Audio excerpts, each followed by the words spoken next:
This is a series of short explorations into lava and volcano-related petroglyph and pictograph sites. Each one is going to have the same opening, so if you've already seen this, just hop forward to the main content. Every single mound on the landscape that you can see is a mini volcano explosion. This entire portion of the desert is one enormous volcano erupting under each of these little mounds various times throughout history, starting millions of years ago and most recently about 10,000 years ago. And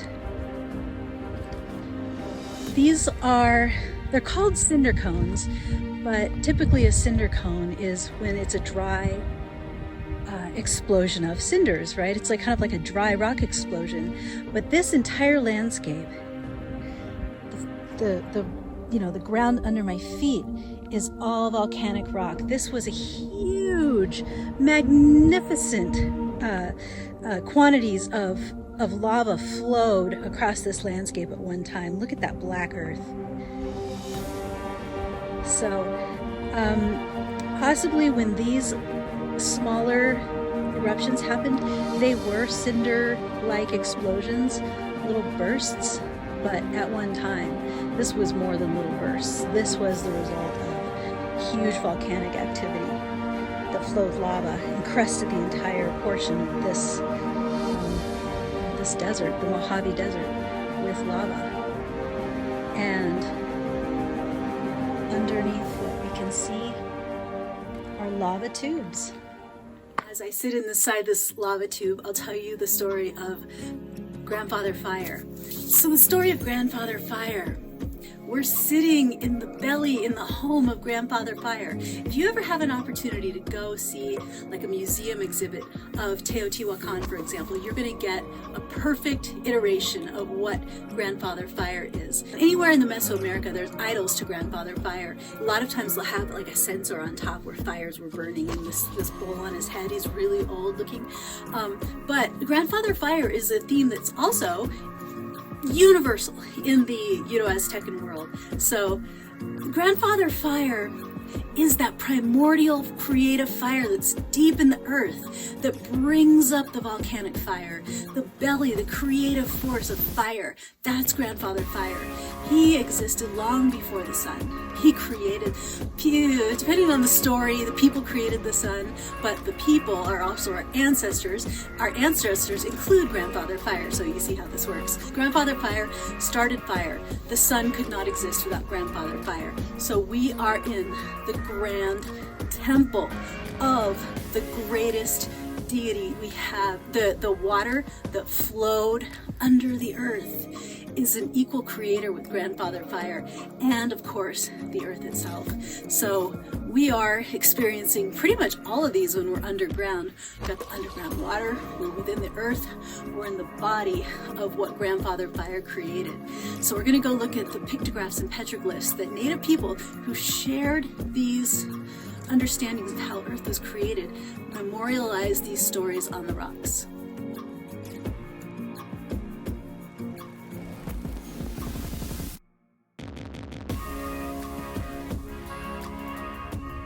Out here in the Black Mountain Wilderness, and you guys are always thrilled when I make videos with wonderful wind sound quality, so welcome. I'm standing at the kiosk here for the Black Mountain Wilderness. Behind me we've got lava. I can see nothing but volcanoes everywhere. Alright, let's go see some petroglyphs. I'm in the Black Mountain Wilderness, and I'm looking at, I think Black Mountain is just over this, wilderness behind me. And I can't remember if Black Mountain's the one I slept on top of oh, there it is. Oh, there it is. See that? It's a volcano right there. I think I slept on top of that once, but I can't remember if that's the right one. It had a caldera on top, and I slept in the caldera. I think it was that one. I'm not not sure. I've been trying to, I can't remember because somebody else took me there. And now I don't remember which mountain it was. It might have been that one. Which is kind of cool to think about because I can imagine that I slept in the belly of the beast where all of these lava rocks came from, right? That was pretty cool to sleep in a volcano, I gotta tell you. So let's go see the holy rocks that came out of the volcano. That's a lot of fun. I like thinking about that. We're at the southern tip, the southern, I guess, not boundary, but edge, or, the southernmost part of the Paiute Shoshone ancestral land, which is huge. It is basically the entire Great Basin of North America. It's a huge, I don't know, not territory, but it's just this huge scope of land that these people spread out all over, and they go by different subdivisions of names, but those are kind of the overarching names. Actually, Paiute was given to all the people of a certain region by Anglo settlers, so there are names under which people who would not have called themselves Paiute but became to be called Paiute, even though they may have shared blood. I'm getting a little in the weeds, aren't I? Okay, never mind. So we're in Paiute Shoshone ancestral homeland, and one thing that is cool about this that I can tell you is that, so we're in a Brown Canyon here. See this? We're in a Narrows. And what I learned from reading the work of a scholar named Kathleen Van Vleck, who does some resource management in cooperation with the Paiute, is that she actually traveled with them along my pilgrimage routes to identify the kinds of places where you would see things like this, right? The kinds of ceremonial stops you would have along a pilgrimage route. And basically there's one of the main places you'll see, and I can attest that this actually happens really frequently, is at the mouth of canyons, like Narrows. They concentrate the puha, the power. They concentrate power because they're narrow. Water comes through hard, and water is power. Water is often one of the main entities that one is revering during these pilgrimages. And so the places where the water concentrates is a power place, a place where the puha is concentrated. And so you would stop at these certain power places and make particular kinds of marks that are relevant to what's happening during that point of the pilgrimage. And those places, not only would they be constricted Narrows, but those stops have to be within view of the destination, which is typically a mountain peak, and it's like a major mountain peak in your range, because at the peak of the mountain, that's where the most power is, because that's where the clouds are, because that's where the clouds drop the snow, and the snow from there, all the water falls, right? So basically rain comes from mountains, mountain peaks, high mountain peaks. If there are smaller peaks along the way, you would see, basically what I'm trying to say is you would be able to see from one power place to the next power place, and then from the next power place to the next power place. So this particular power place, this Narrows here, Brown Canyon, is in view of Black Mountain. Back there. So I don't know, I don't have intimate knowledge of what Black Mountain would mean in relationship to this place, but that's how they're related. If I have more to say, I'll say it later. We'll get back to the images. Some wonderful Paiute, and before, I didn't mention the before. Paiute, don't tell the Paiute, but they've only been here for about 2,000 years. Everybody thinks that they've always been on their land, since the beginning of time from the ooze. But archaeology says the Paiute have only been here for about 2,000 years, but there were people before. There's so much archaeology from before. In fact, it could be the Paiute from before, but waves of people come through. And there were definitely some archaic people before the flood Okay, there's this flood that every single person, every single indigenous person has a story of the flood that happened around, I don't know what, 10,000 BC, somewhere around there.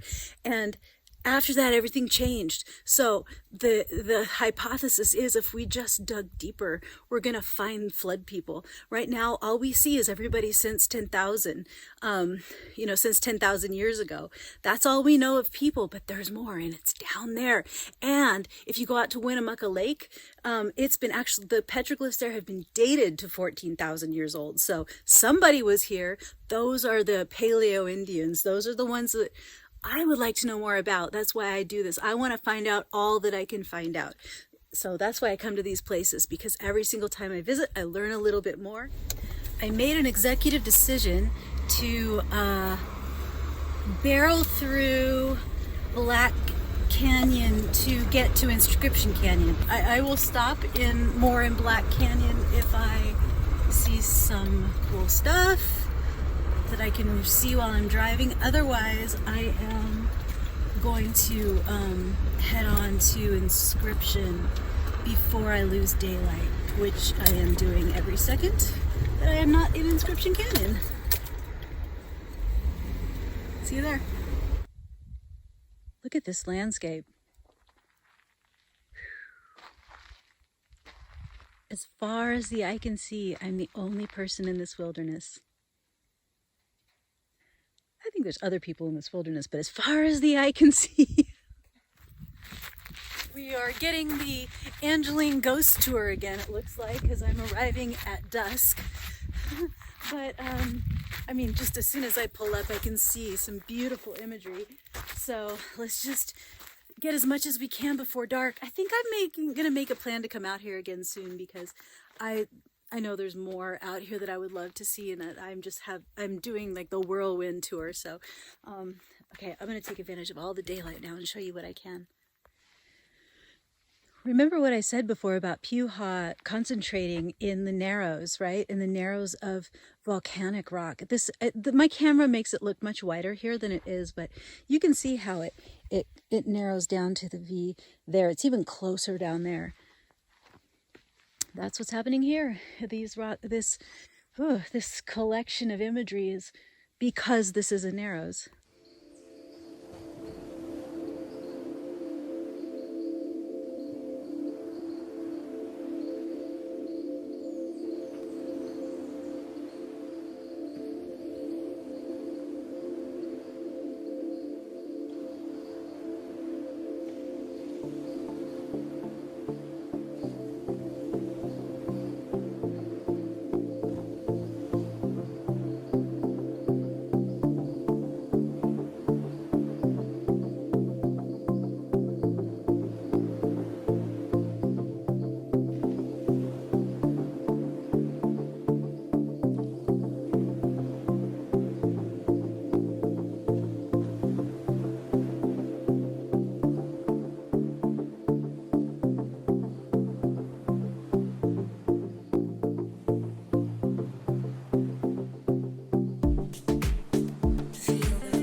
at this.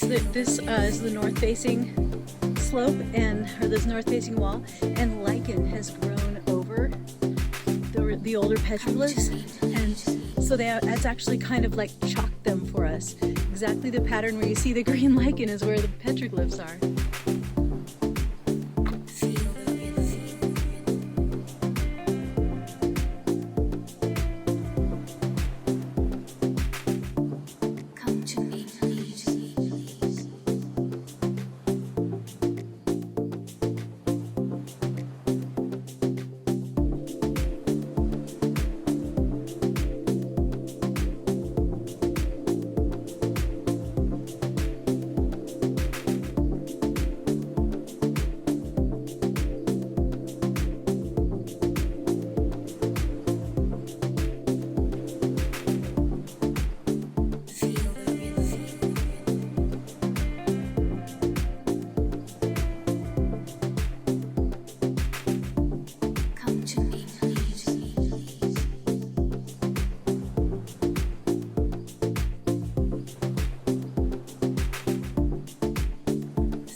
Just so you know, all of the mountain sheep that I'm seeing, I don't know if you can make it out, yeah, they're there, you can see the horns. All the mountain sheep that I've seen so far are marching toward the open desert. They're going that way. That is east. And except for one back there was heading into a crack like that. It was heading into one of those kind of cracks, facing a different direction than the rest of them.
This canyon is long, and it is so dark that I have to go right up to the rocks. I can't stop. I have to go right up to the rocks in order to see the images, which means that I'm an addict. Everything I want to see, I have to scramble up to it, which is just plain dangerous. I wish I had a night, one more night. I would sleep here and come back out in the morning. I wonder if I have cell reception. Maybe I could call home and say that's what I'm gonna do. I'm an addict. Did I mention that? Yeah. Oh. It's not that far from where I live. I can come back out in the day anytime. This is the angel on this shoulder and the devil on this shoulder having an argument. What do we got here? Ooh, look at that. Can you see this? No, you cannot. Oh man, this is beautiful. It's amazing. Okay, that does it. Look at this. Oh, the canyon's opening up though. Check it out. It's becoming less narrow. Ooh, which means there's a ton more light on this side. Okay, I'll take some more pictures because you can see my face lit up. It's lighting the rocks there too, so I'll get some. That canyon opens up to white. And then the whole rest of this little hillside is white. Isn't the desert amazing? Oh, can't get enough, can't get enough.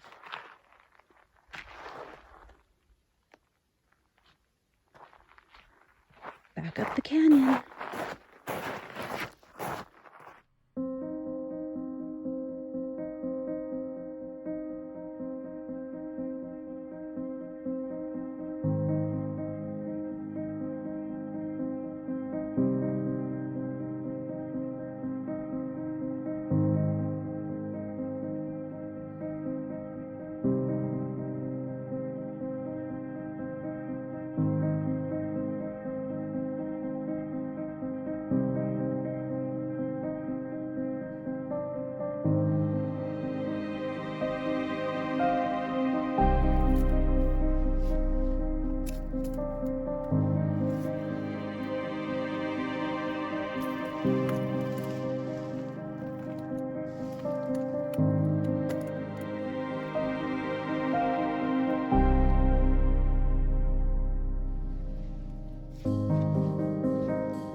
feel like it's appropriate for me to definitely parse out these images, but as I look and learn, these images right here look so much more Southwestern than a lot of the others. Like down there, those rake kind of images, you see that a lot in Paiute territory. They call it knotted string, but that big body and those dots up at the top, that's kind of more common to the Virgin Anasazi areas.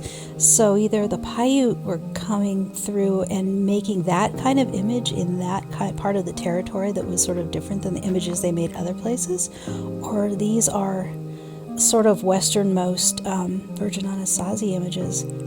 I don't know. This is what I'm here to learn, get used to seeing the styles.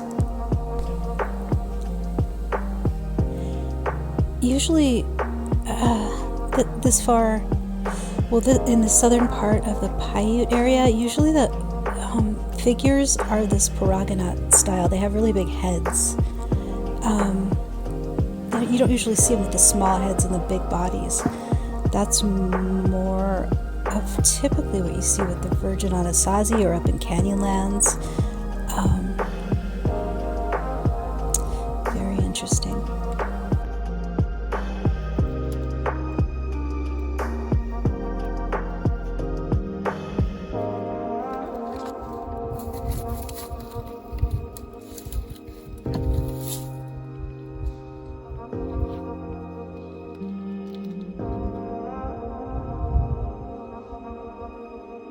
Scrambling at night doesn't suck. It's kind of fun, actually. With light, big deal. It's just like being in the sun, except you have to be a lot closer. It's like being nearsighted. You have to walk really close to what you want to see. Michael Mathiowicz recently came out with a book called Flower Worlds. This Flower Worlds idea has been around a long time, since Shane Hill, but I'm starting to understand it a little bit differently. It has me looking at images like these a lot differently. Yeah, that's a video for another day, but that circle with a line through it that we have been calling Yoni, I'm starting to think might actually be flower world imagery, and in most cases is actually a butterfly.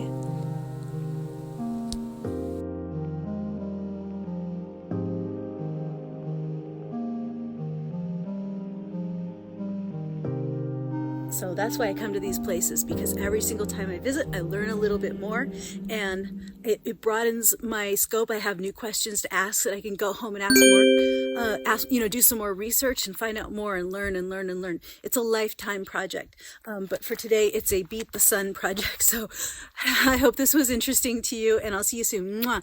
May the light inside you continue to burn brightly.